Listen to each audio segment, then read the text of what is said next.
everybody, welcome back to Eluder Racing. So in this next episode, we're going to continue on with the trunk.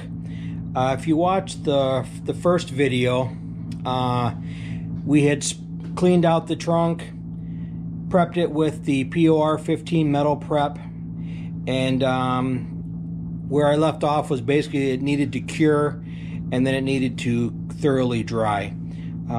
So it has been sitting. I haven't really done anything on the car in a little bit, but we're gonna get back at it here today. So the next step that we need to do in refinishing this trunk is we're going to be using a product that I bought. I got this offline off eBay, and basically what this is a brushable seam sealer.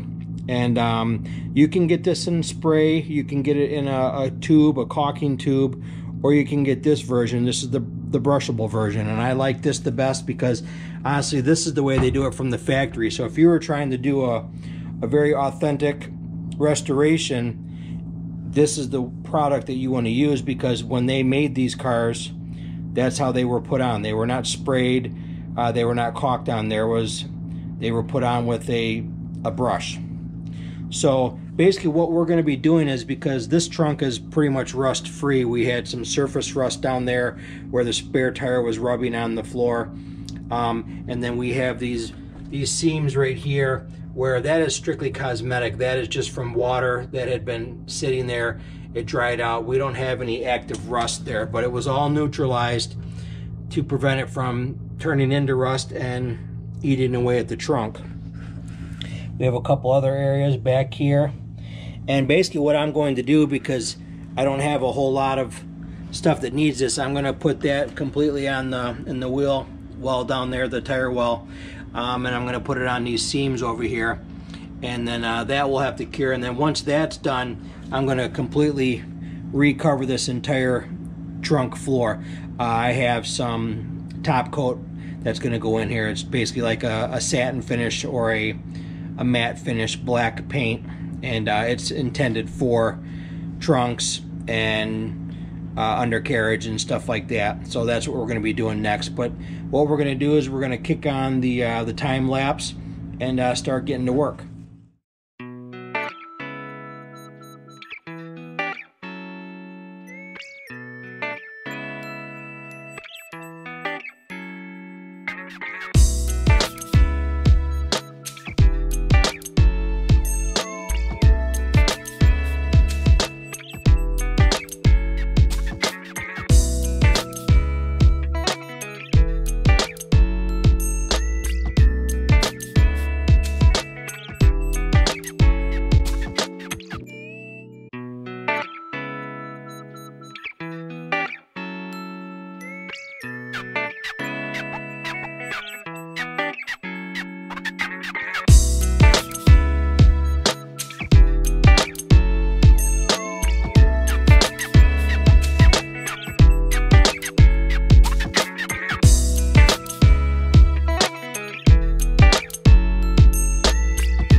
Alright, so as you can see, that went really well.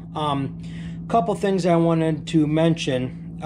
Definitely you're going to want to wear some gloves, because this stuff is thick, gooey, and once you get a little dab of it on you, you're going to get it all over the place. Two, even though this stuff is categorized as brushable, I think you could see as I was putting it on the brush, it's very thick. It's more like a caulk almost. So what you're going to need to do is, as you're going over and you're doing your seams like I did, you're going to want to kind of push it into the area. You're going to want to force it into that area with the tip of the brush, and then kind of lay down like the heavy, like brush down the high spots and kind of even it out. But you're definitely going to want to work it into your body seams where you're trying to do this. You know, like I did it there, I did it kind of down here in the wheel well. Same thing with over here, the seam that goes along from the outer quarter panel to the inner wheel well. All the areas that are prone to get condensation and possibly hold water is where you're going to want to do this. Now, I'm very fortunate that this car is extremely clean and has virtually no rust on it. But what I'm trying to do is I'm trying to prevent anything from getting worse before I have a problem. I didn't really say that right, but I think you get the point. I'm trying to prevent things from getting bad. Now, when you do this, you have to make sure you use that metal prep, because you need to neutralize the rust. The worst thing you can do is just get a wire brush or something like that and knock off some loose rust and then paint over it and encapsulate that rust, because what it's going to do is that rust is going to continue to eat away at your metal underneath that paint. All that paint is doing is hiding a problem.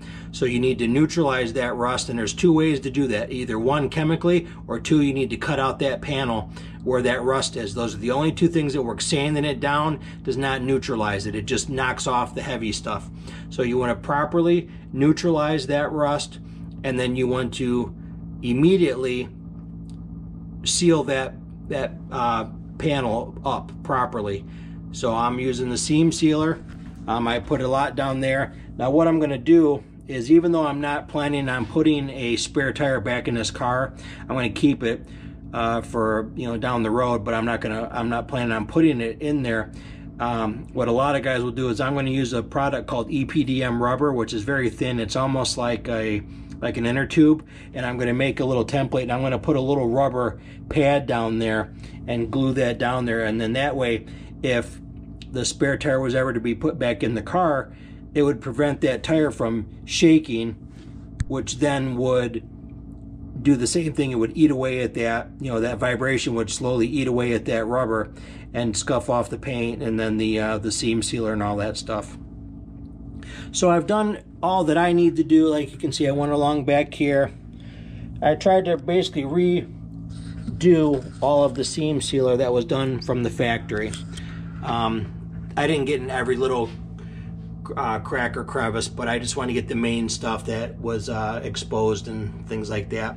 Now on this, oh, and another thing I wanted to add is that when you guys do this, you definitely need to do this in a really ventilated area, because this stuff, the fumes are extremely strong, and I'm sure it's probably not good to be in a confined area breathing this crap for very long. So I'm pretty sure that that's important, to make sure you got a fan or a door cracked or something like that.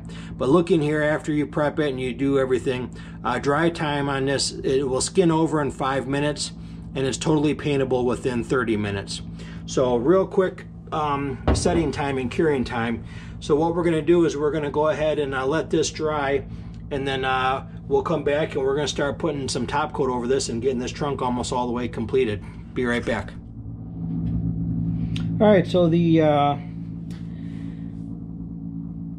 brushable seam stuff is cured, and what we're going to go now is we're going to move on to the rust encapsulator, the paint that we're using. So this is it. I purchased this from Eastwood, and this is a rust encapsulator, and it is a paint also. It's a kind of an all-in-one. This is high temp, and it's really good stuff. I also got that in a spray version, and the reason I got that is because over down here in the wheel wells where it's real hard to get, you're not going to get down there, so you can just do a quick spray, get up in the tight crevices, and that's why I got that, for those hard to reach areas. So yeah, like I said, the seam sealer is cured. It's been about an hour since I put that on, and what I'm going to do first is I'm going to actually use the spray, and I'm going to kind of cut this all in, and I'm going to do that first, and then I'm going to move on to the brush. Now this stuff, you can put this on one of three ways. You can brush it on, you can roll it on, or you can spray it on.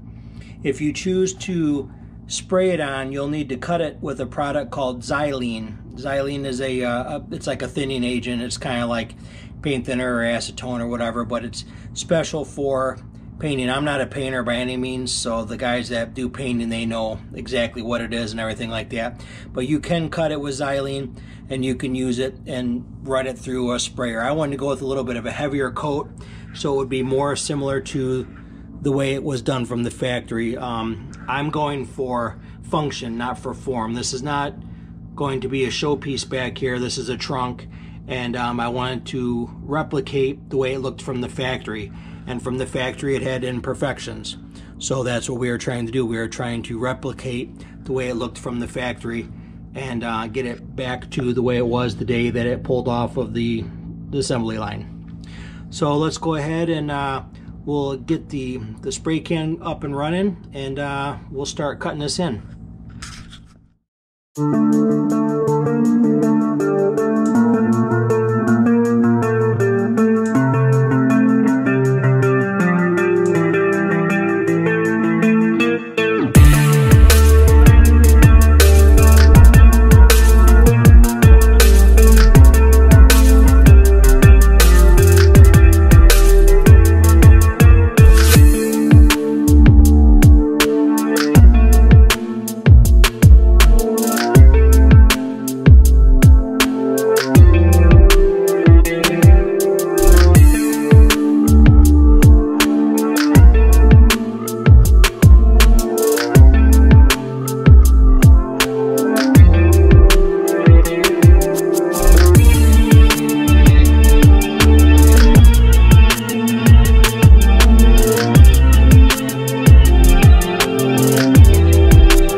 So I just wanted to take a little bit of a break and let everything kind of air out. This stuff is really, really strong. The odor is really intense, and I just had to take a break. I have my garage kind of sealed up because it's windy here today. I don't want to have a bunch of dust and stuff getting in here and messing this up.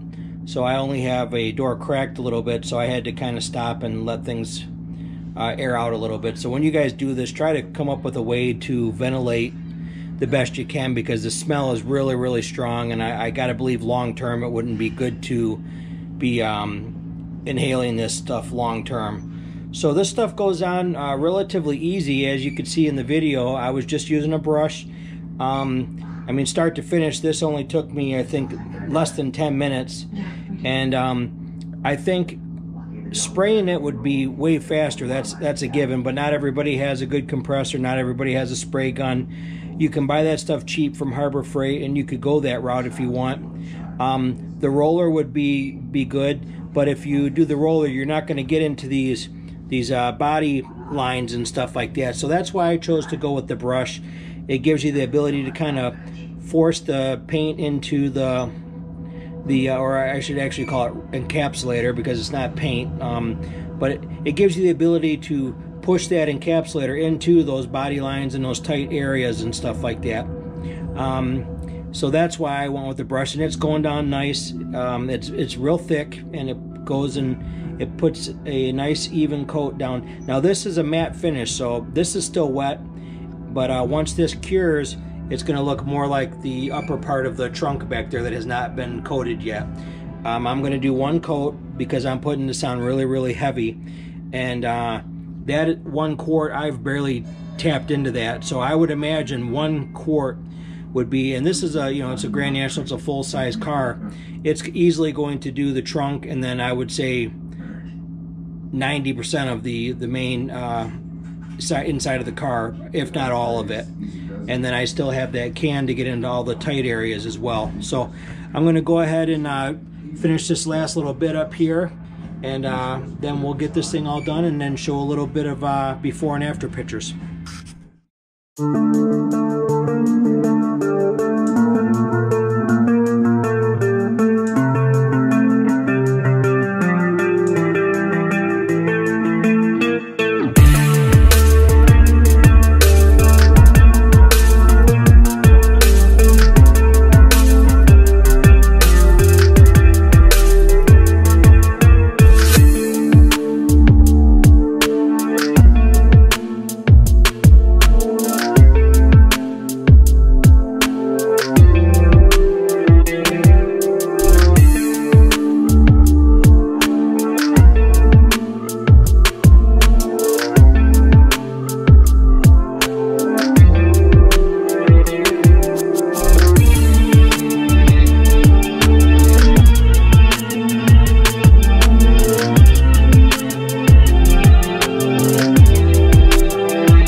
Alright, so we got it all done.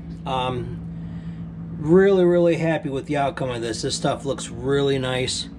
Went on really, really fast, really, really easy.